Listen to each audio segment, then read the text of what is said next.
అందరికీ నమస్తే. నా పేరు శ్రీకాంత్. ఫస్ట్ టైం మీరు మన ఛానల్ చూస్తుంటే సబ్స్క్రైబ్ చేస్తారని మనస్ఫూర్తిగా కోరుకుంటున్నా. ఇక విషయంలోకి వెళ్తే మీ అందరూ తెలిసిన విషయమే. ప్రశ్న రావణ్ కేసులో కోర్టులో వాదించడానికి చైడాస్ రావణ్ని తప్పించి పొన్నవోలు సుధాకర్ గారు స్క్రీన్లోకి ఎంట్రీ అయ్యాడు. అయితే ఈ ఎంట్రీ కూడా ఒక చాలా అనుమానాలకు తావిస్తుంది. ఎందుకంటే 4 కేసుల్లో బెయిల్ ఇప్పించినటువంటి జాడాస్ రావణ్ని తప్పించేసి పొన్నవోలు సుధాకర్ ఎందుకు హాజరయ్యాడు? పోనీ పొన్నవోలు సుధాకర్కి ఏమన్నా మంచి ట్రాక్ రికార్డు ఉందా? అంటే గతంలో పొన్నవోలు సుధాకర్ వాదించిన ప్రతి కేసులో అందరికీ జైలు శిక్షలు పట్టి రిమాండ్కి పోయిన సందర్భాలే ఉన్నాయి ఎక్కువ.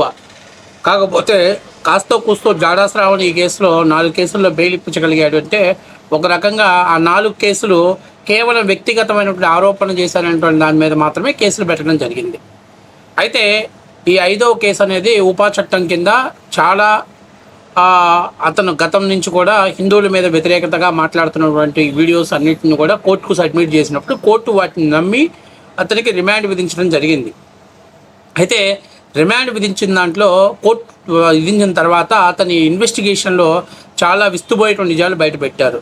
అతని బ్యాంకులకి కోట్ల రూపాయల ట్రాన్సాక్షన్స్ వచ్చాయని, అట్లాగే అతను సెల్లో కొన్ని అమ్మాయిలకు సంబంధించినటువంటి ప్రైవేట్ వీడియోస్ ఉన్నాయని, అంతేకాకుండా అతను ఎవరెవరితో ఏం మాట్లాడుతున్నాడు వాట్సాప్ చాటింగ్ అంతా కూడా మళ్ళీ రికవరీ చేశారని ఇలాంటి పరిస్థితులు వస్తున్న తరుణంలో ఈ యొక్క ప్రశ్న టీమ్ సీఈఓగా ఉన్నటువంటి గమన అనే ఆమె పోయి జగన్మోహన్ రెడ్డి గారిని గన్నవరం ఎయిర్పోర్ట్లో కలవటం జరిగింది. ఆ కలిసిన తర్వాత ఆయన మీకు అన్ని విధాలుగా అండగా ఉంటాం, సహాయం చేస్తామని చెప్పేసి ఎట్టికేలకు పొన్నవోలు సుధాకర్ గారిని సీన్లోకి ఎంట్రీ చేశారు. ఇక్కడ చాలా ముఖ్యమైన విషయం ఏంటంటే ఈ పొన్నవోలు సుధాకర్ ఎంట్రీ అనేది కూడా ఇది ఒక ప్లాన్డ్గా జరిగినటువంటి విషయం. ఎందుకంటే ఇక్కడ చాలా ముఖ్యమైన విషయం ఏంటంటే రావణ్ని దర్యాప్తుకి అంటే విచారణకి మాకు అప్పగించాలి, కస్టడీకి ఇవ్వాలి అనేది పోలీసులు కోరుతున్నారు. ఒకవేళ పోలీసులు కానీ ఆ కస్టడీ కానీ తీసుకుంటే అతన్ని విచారణ చేస్తే ఆ విచారణలో చాలా విస్తుపోయే నిజాలు బయటకు వస్తాయి. అందులో ఎవరు ఇతని చేత ఉద్దేశపూర్వకంగానే వీడియోలు చేయించారు. గతంలో వైసీపీ వాళ్ళు చెప్పారు. ఏమని చెప్తారో, కొడాలి నాని లాంటి 7వ తరగతి చదివినటువంటి ఫస్ట్ క్లాస్ స్టూడెంటు మాట్లాడతాడు. రావణ్ అనేటువంటి వాడు కేవలం పవన్ కళ్యాణ్ని మాత్రమే తిట్టాడు, జనసేన పార్టీని మాత్రమే టార్గెట్ చేశాడు, కానీ చంద్రబాబు నాయుడిని లోకేష్ని ఎప్పుడు ఏమనలేదు. అంటే రావణ్ని పెంచి పోషిస్తుంది చంద్రబాబు నాయుడు గారు, లోకేష్ అని చెప్పారు. సరే, ఇప్పుడు ఈరోజు జనసేన పార్టీ వాళ్ళు కేసు నమోదు చేయించినా, అతను అరెస్ట్ చేయించినా ఇప్పటి వరకు కూడా తెలుగుదేశం పార్టీ సైడ్ నుంచి రావణ్కి కానీ లేకపోతే జనసేన పార్టీ ఇద్దరి విషయంలో ఎక్కడా కూడా తెలుగుదేశం పార్టీ ఇంటర్ఫైర్ అవ్వాల. చంద్రబాబు నాయుడు గారు నేను వేదిక మీద మాట్లాడి ప్రజల మధ్య విద్వేషాలు రెచ్చగొట్టే విధంగా ఎవడు మాట్లాడినా క్షమించమని చెప్పారు, అయిపోయింది. ఇక్కడ చాలా ముఖ్యమైన విషయం ఏంటంటే మరి వైసీపీ వాళ్ళు ఎందుకు భుజాలు తోడుకుంటున్నారు నాకు అర్థం కావట్లా. వైసీపీ వాళ్ళు ఇంత అతనికి మానవతా దృక్పథంతో మేము లాయర్ని పెట్టామని చెప్తున్నారు తప్ప నుంచి మా పార్టీ కార్యకర్త అని చెప్పుకోలేని పరిస్థితిలో వైసీపీ వాళ్ళు ఉన్నారు. పైపెచ్చు తెలుగుదేశం పార్టీకి సానుభూతి పరుడు అన్నప్పుడు తెలుగుదేశం పార్టీ వాళ్ళు చూసుకుంటారు కదా, మరి మీరెందుకు ఇంటర్ఫేర్ అవుతున్నారు అంటే మీరు చేసినటువంటి ఆరోపణ బేస్లెస్ ఆరోపణ. పొన్నవోలు సుధాకర్ ఎందుకు దింపారు రంగంలోకి? ఆయన ఇప్పుడు ఏమంటున్నాడు, పోలీసులకి దయచేసి రిమాండ్కి రావణ్ అప్పచెప్పొద్దు, అంతేకాకుండా ఇప్పటిదాకా వాళ్ళు ఇన్వెస్టిగేషన్ చేస్తుందని ఇన్వెస్టిగేషన్ ఆపేయాలి, ఇక విచారణ చేయకూడదు, అంతేకాకుండా ఇప్పుడు దాకా విచారణ చేసిన దాన్ని గోప్యంగా ఉంచాలి, బయటికి ఎక్స్పోజ్ చేయకూడదు. ఇవి ఈ 3 డిమాండ్లని ఆయన న్యాయస్థానంలో అడగబోతున్నాడు. నాకు అర్థం కావట్లా. మీకు సంబంధం లేదు, మీకు ఏమిటి వాళ్ళకి ఏం సంబంధం లేదు, అతను ఎవడో వీళ్ళకి తెలియదు అన్నప్పుడు ఎందుకు వీళ్ళు పర్టికులర్గా వీళ్ళని మెన్షన్ చేస్తున్నారు, పర్టికులర్గా ఇవన్నీ అడుగుతున్నారు? ఎందుకు మీరు ఇంత భయపడుతున్నారంటే అతని వెనకాలన్న కర్త కర్మ క్రియ అన్నీ కూడా వైఎస్ జగన్మోహన్ రెడ్డి, సజ్జల రామకృష్ణారెడ్డి, వైసీపీ నాయకుల కనుసైగల్లోనే మనోడు మాట్లాడేది 100కి 100% నిజం, 100కి 100% వాస్తవం.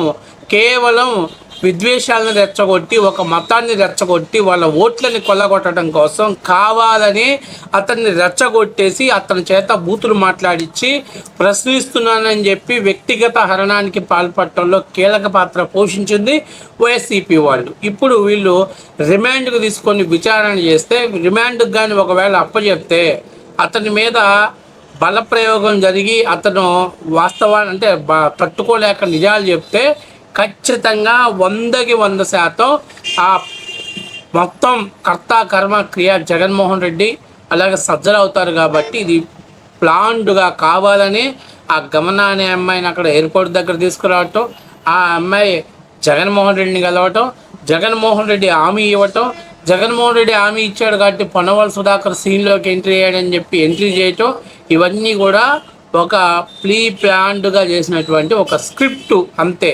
ఇక్కడెక్కడా కూడా యాదృశ్యంగా జరిగినటువంటి సంఘటనే లేవు. కాకపోతే ఇక్కడ చాలా ముఖ్యమైన విషయం ఏంటంటే, సరే వైసీపీ వాళ్ళు సరే తీసుకున్నారు వేరే విషయం, కానీ ఎందుకు మీరు అంత భయపడుతున్నారు? మీరు ఏ తప్పు చేయకపోతే, అతని చేత ప్రశ్న రావడానికి మీకు ఎలాంటి సంబంధం లేకపోతే మీరు ఎందుకు అంత ఉలికి పడుతున్నారు? 4 కేసుల్లో బెయిల్ తెప్పించినటువంటి జాడా శ్రావణ్ ఎన్ఓసీలని దగ్గర నుంచి మీరు వసూలు చేసుకొని ఇప్పుడు మీరు కేసు ఎందుకు వాదిస్తున్నారు? వాదించాల్సిన అవసరం ఏంటి? మీరు అతన్ని తప్పించి జాడా శ్రావణ్ తప్పించి పొన్నవాళ్ళు సుధాకర్ రెడ్డికి ఎందుకు బాధ్యతలు అప్పచెప్పారు? నాకు తెలిసి పొన్నవాళ్ళు సుధాకర్ కానీ ఈ కేసు వాదిస్తే ప్రశ్నారావణ గారు జీవితాంతం జైల్లోనే ఉంటాడు. ఎట్టి పరిస్థితుల్లో బెయిల్ వచ్చే పరిస్థితి ఉండదు. ఇది వాస్తవ విషయం. ఏదో అనేది పెద్ద పోటుగాడు అని చెప్పేసి ఆయనకి ఇచ్చారు, కానీ ఇక్కడేం పీకే గతంలో పోల్చుకుంటే జాడా శ్రావణ్ 4 కేసుల్లో బెయిల్ అని ఇప్పించగలిగాడు. అదే మొదట్లోనే పొన్నవాళ్ళు వస్తే ఆ మొదటి కేసులోనే మన పొన్నవాళ్ళు కానీ ఇంటరాక్ట్ అయినట్టయితే మొదటి కేసులోనే వాళ్ళు జైలుకు పోయే పరిస్థితి ఉంటుంది.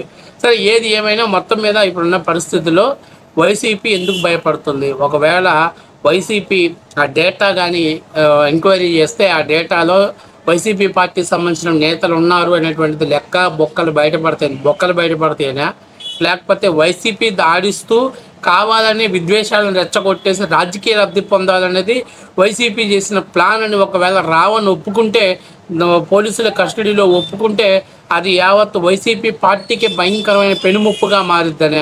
మొత్తం మీద ఇప్పుడు మన పొన్నవాళ్ళు హైకోర్టులో కోర్టులో ఏం కోరుకుంటున్నాడంటే పోలీసులకు రిమాండ్ అప్పచెప్పకూడదు.